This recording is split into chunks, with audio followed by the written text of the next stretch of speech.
Meet teaching time. Speech mode off. Speech mode beeps. मुस्कान Yes, ma'am. निकाल लिया? Yes, ma'am. Okay. Amba तुमने? Ma'am निकाल रही हूँ एक सेकंड। अच्छा मुस्कान, अगर पता हो तो ये पेज नंबर बोल दो जरा। मैम पेज नंबर 31 है। और उसके लिए क्या बोलते हैं, प्रश्नों के लिए? यस मैम, क्वेश्चन आंसर्स का 31 है। अच्छा, तो पेज नंबर 31 निकाल लो अम्बा।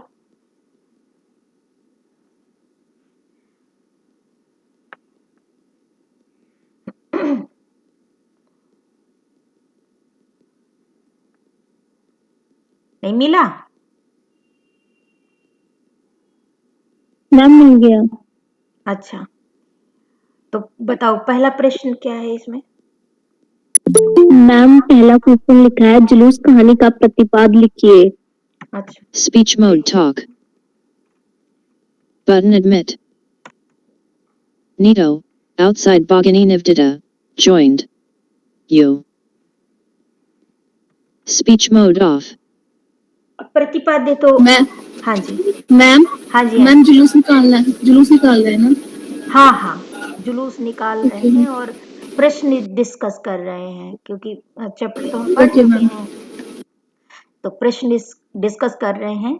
आप लोग चैप्टर निकाल लीजिए, ताकि कहीं पर कोई चीज ऐसी होगी, अगर प्रश्नों का उत्तर ढूंढने के लिए जरूरत पड़ेगी तो वहां से फिर फटाफट निकल आएगा। तो देखिए, प्रतिपाद्य में तो ऐसा है कि पूरी कहानी की जो हम संवेदना है, जो हम पूरी कहानी में बात करते रहे हैं कि किस तरह से स्वतंत्रता का जो आंदोलन था वो हिंदू मुसलमान मिल करके करते थे, और किस प्रकार से इस कहानी में गांधीवादी आदर्श कि हम Speech mode अहिंसा beeps. पर चलेंगे। Speech mode talk. Button view all. Admit all. Shivani Chauhan. Girls जल्दी आया करो, ठंड तो Anjali लगनी ही Singh है, can now. देर करने से क्या फायदा, क्योंकि बार बार फिर लिंक Speech टूटता है mode. Speech पढ़ाने mode का, beeps. है ना? तो आपको याद होगा कि जो मैंने आपको गांधीवादी आदर्श की बात बताई, जो अहिंसा परमो धर्म, अहिंसा पर हम चलेंगे, चाहे कोई हमारे ऊपर अटैक करे तो भी हम बदले में नहीं करेंगे। और तुमने देखा कि इब्राहिम के ऊपर इस तरह से लाठी चार्ज हुआ, लेकिन उसने बदले में फिर भी कोई हिंसा नहीं की। और किस तरह से एक स्त्री के द्वारा फटकार लगवाई, और जो अब देखो इसी तरह पढ़ा ही नहीं पाती हूँ, Speech mode talk. लड़कियां जल्दी Button admit. आती नहीं है। CDT. Anjana Chauhan second year 3D. 904. अब मैं 2-3 मिनट लगता है रुक ही जाऊं, फिर रुक जाती हूँ तब कोई आता नहीं है, फिर मैं सोचती हूँ चलो पढ़ते हैं।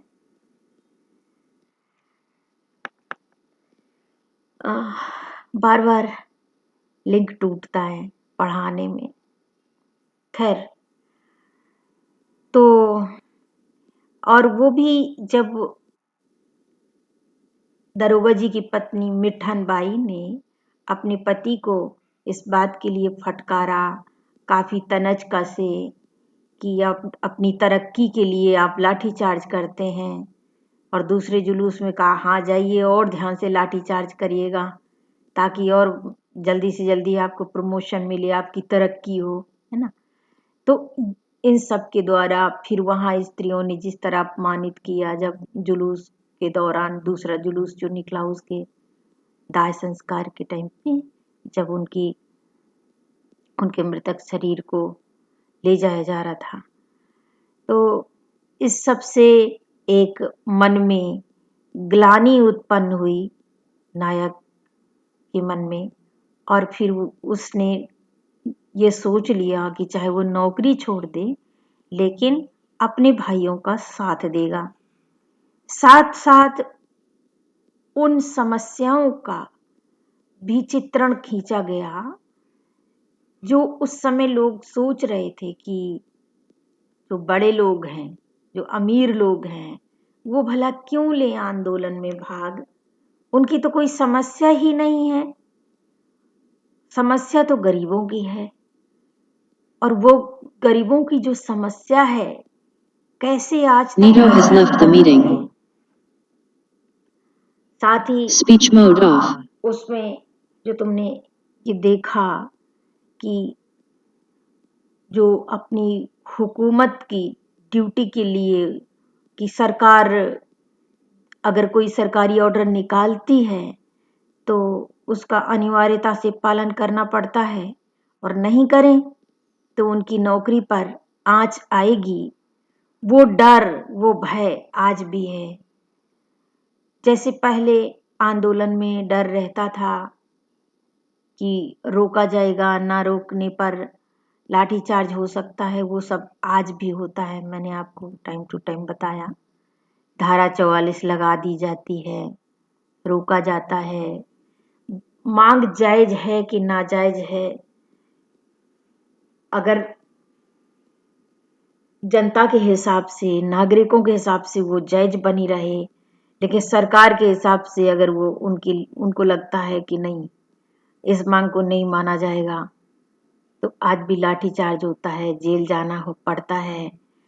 तो अंग्रेजों के टाइम पे थोड़ा बहुत कठोर कानून हो सकता है, लेकिन कठोरता में जब हम पढ़ना शुरू करते हैं तो वही सब कुछ लगभग हमें नजर आता है कि ज्यादा कुछ बदला नहीं है। जैसे जैसे अंग्रेजों ने देखा कि सारे भारतीय अपनी स्वतंत्रता के लिए एक होते जा रहे हैं, तो उन्होंने फिर निर्णय Speech लिया mode कि beeps. ठीक है, हमें इस देश को स्वतंत्र करना ही होगा, है ना। Speech mode talk.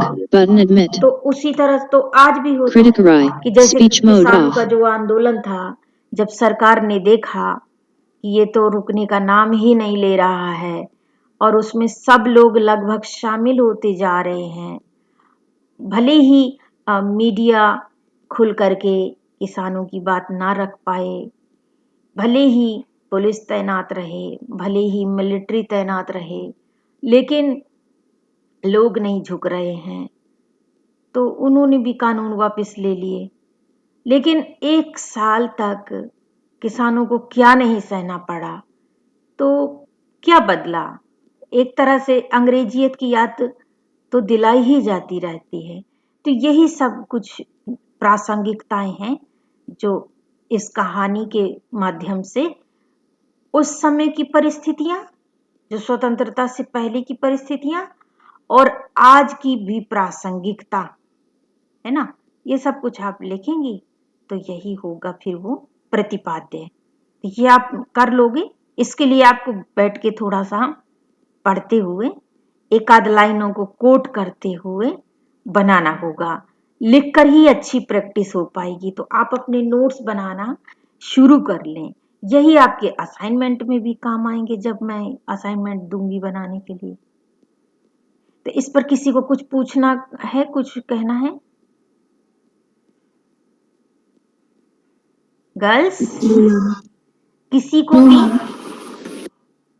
मतलब मैम इस जुलूस चैप्टर के प्रतिपाद मतलब लिखने की कोशिश कर रही।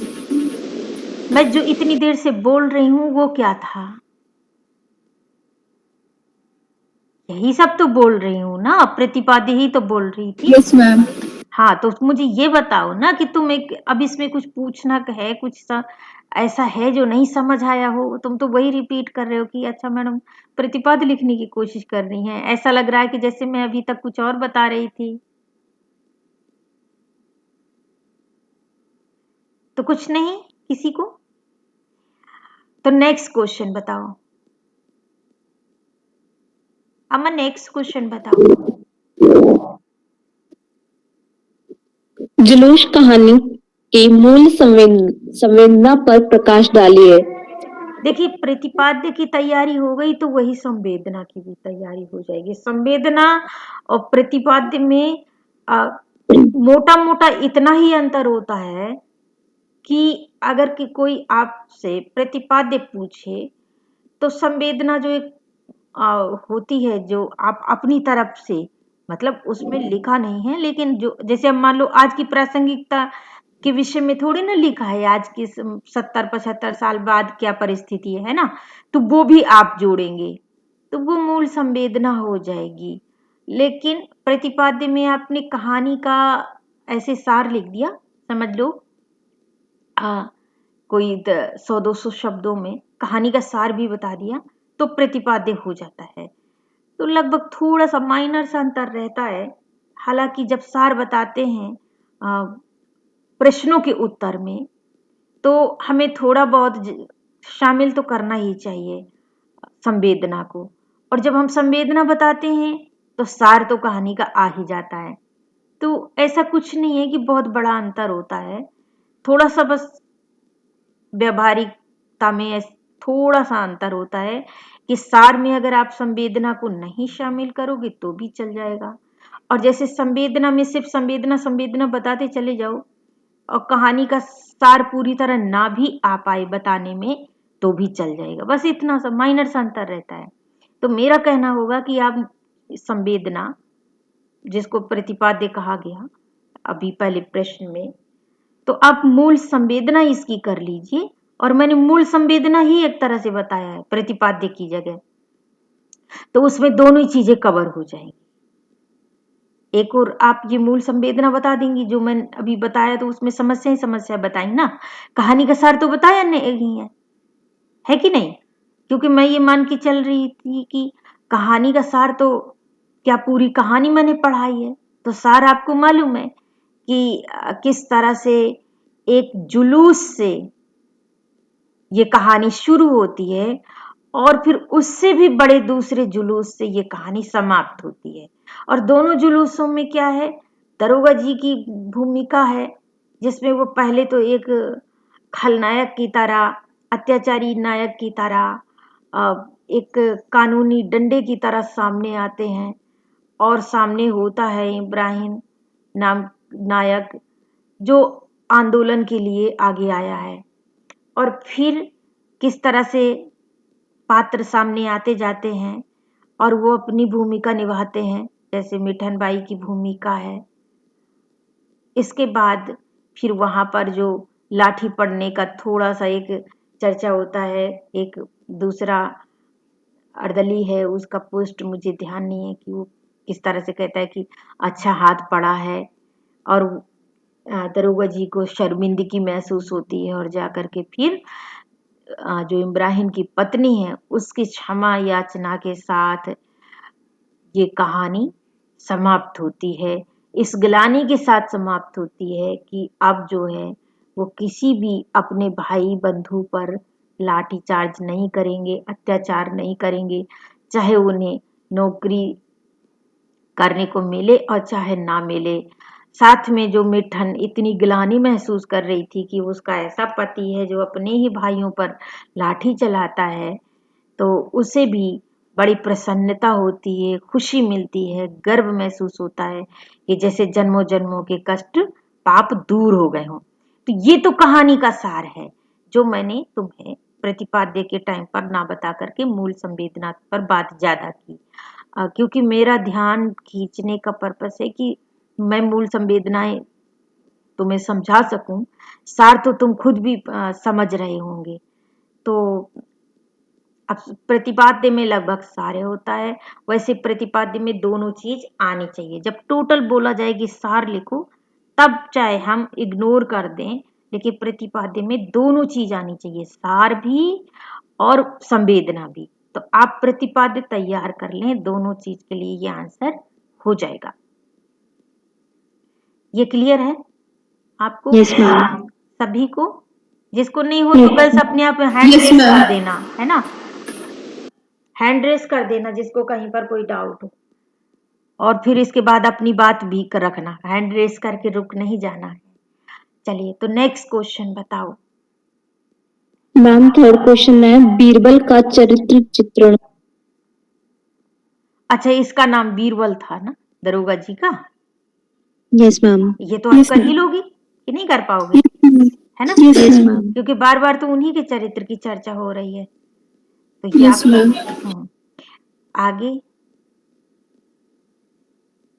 मैम जो बीरबल का चरित्र और चित्रण है मैम, इसमें लाइक ये भी लिख सकते हैं वो ग्रेजुएट है और उनका फेस, मैम उनकी बुरी बुरी आंखें, ये सब लिख के उसके बाद उनका चरित्र के बारे में हाँ, शुरुआत ऐसे कर सकते हैं, क्योंकि अच्छा चित्रण वही माना जाता है जिसमें उनकी वेशभूषा का भी चित्र उपस्थित हो जाए।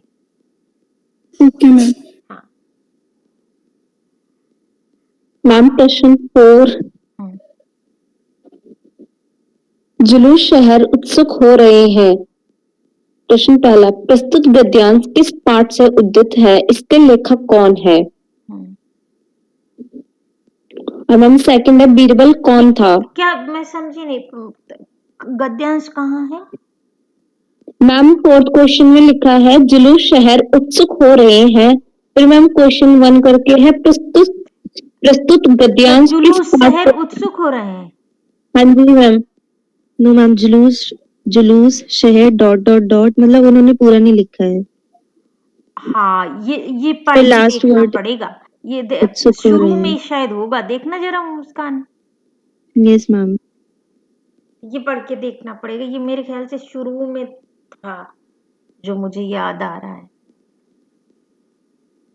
जब तक मुस्कान ढूंढ रही है, नेक्स्ट क्वेश्चन बता दो।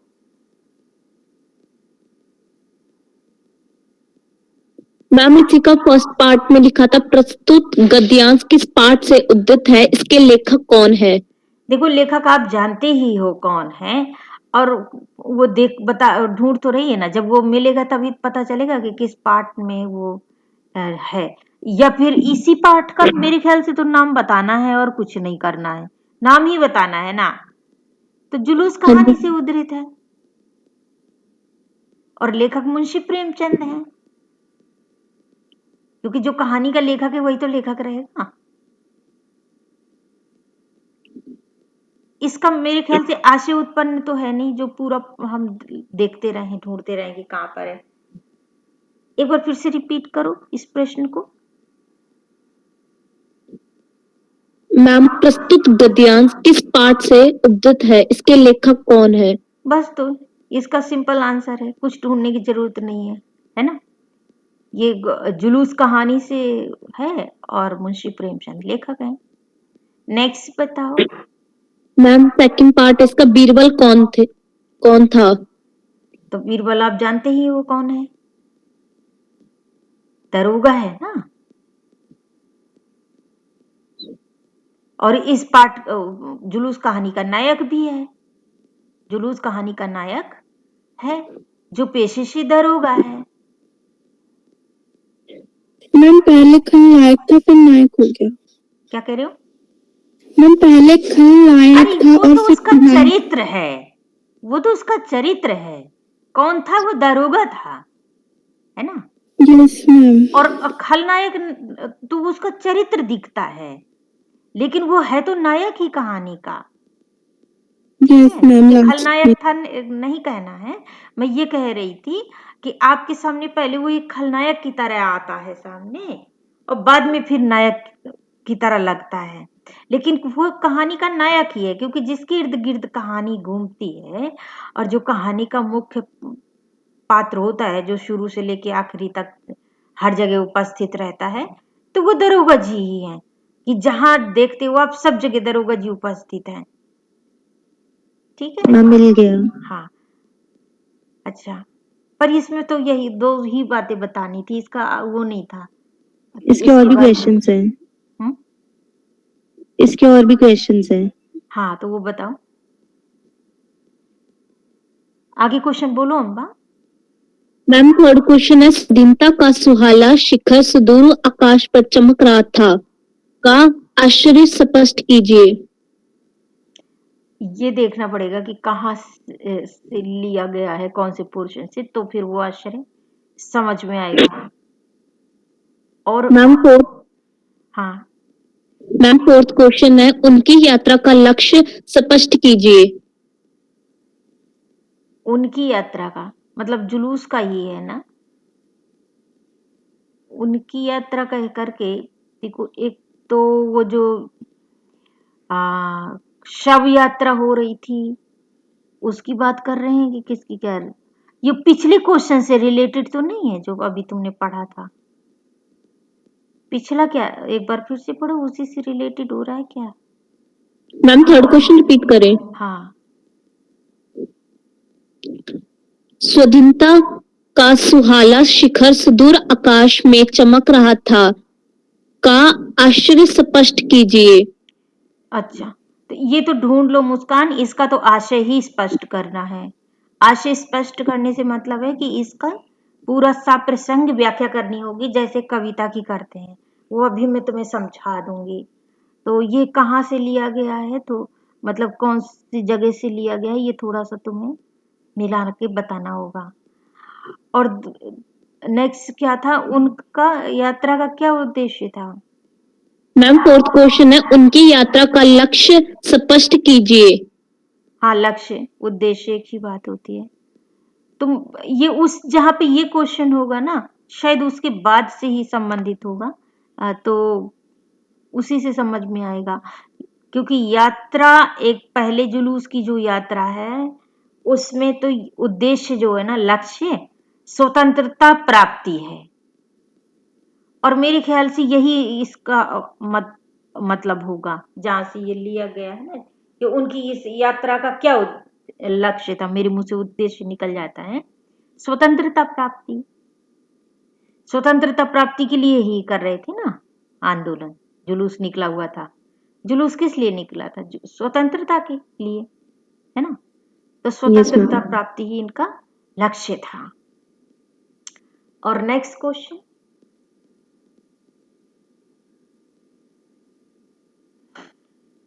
और आगे है कि नहीं है? कम नहीं है, इतना ही है। इतने ही है। तो ये आशय स्पष्ट करने के लिए ढूंढ पाए मुस्कान, के अभी नहीं ढूंढ पाए? यस मैम मिल गया वो पैराग्राफ। हाँ, तो वो बताओ जरा पढ़ के। पूरा रीड कर दूं? हाँ, कर दो। Yes ma'am. जुलूस शहर की मुख्य सड़कों के गुजरता हुआ जा रहा था। दोनों ओर छतों पर, छज्जों पर, जंगलों पर, वृक्षों पर दर्शकों की दीवारें सी खड़ी थीं। बीरबल सिंह के आज उनके चेहरों पर एक नई स्फूर्ति, एक नया उत्साह, एक नया गर्व झलकता हुआ मालूम होता था। स्फूर्ति थी वृद्धों के चेहरों पर, उत्साह युवकों के और गर्व रमणियों के। मैम रमणियों क्या है? स्त्रियां, जो जुलूस में स्त्रियां भी थी ना। ओके रमणीय का मैम। मतलब होता है यस जो रम्य लगती है, सुंदर, आकर्षक। तो स्त्रियों का सुंदर ज्यादा सौंदर्य जो है आकर्षित करता है, इसलिए उन्हें रमणीय कहा जाता मैम फुर्ती तो तेजी होता है, है। फुर्ती भी तेजी होता है।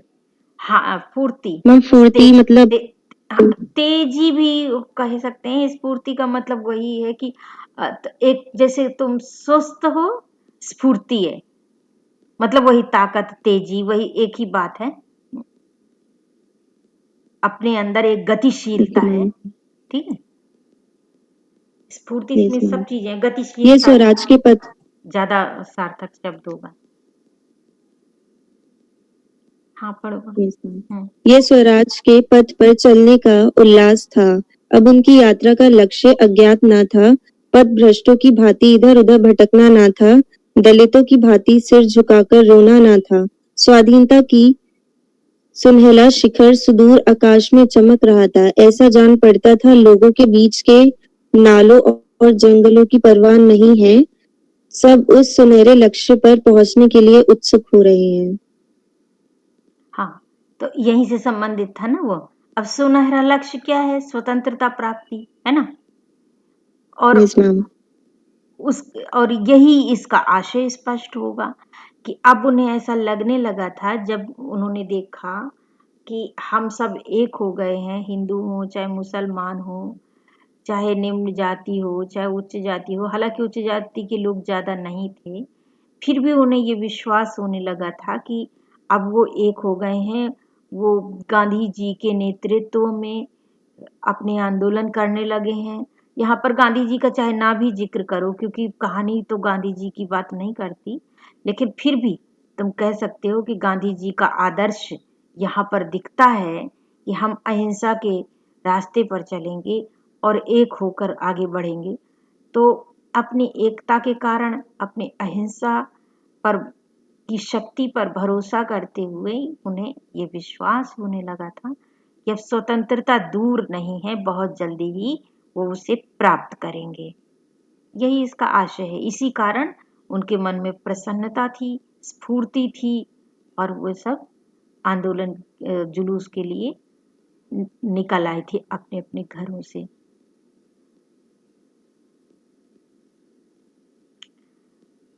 किसी को नहीं क्लियर हो तो बताओ। क्लियर है गर्ल्स? मैम सुदूर आकाश। आकाश दूर ही तो है, दूर से सुदूर हो गया।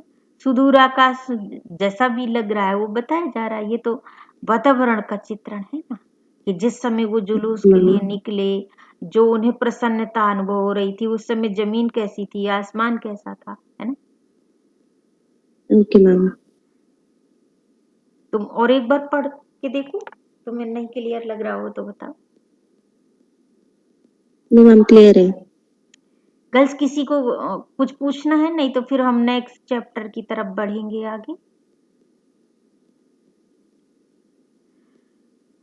नहीं, किसी को कुछ नहीं पूछना ना?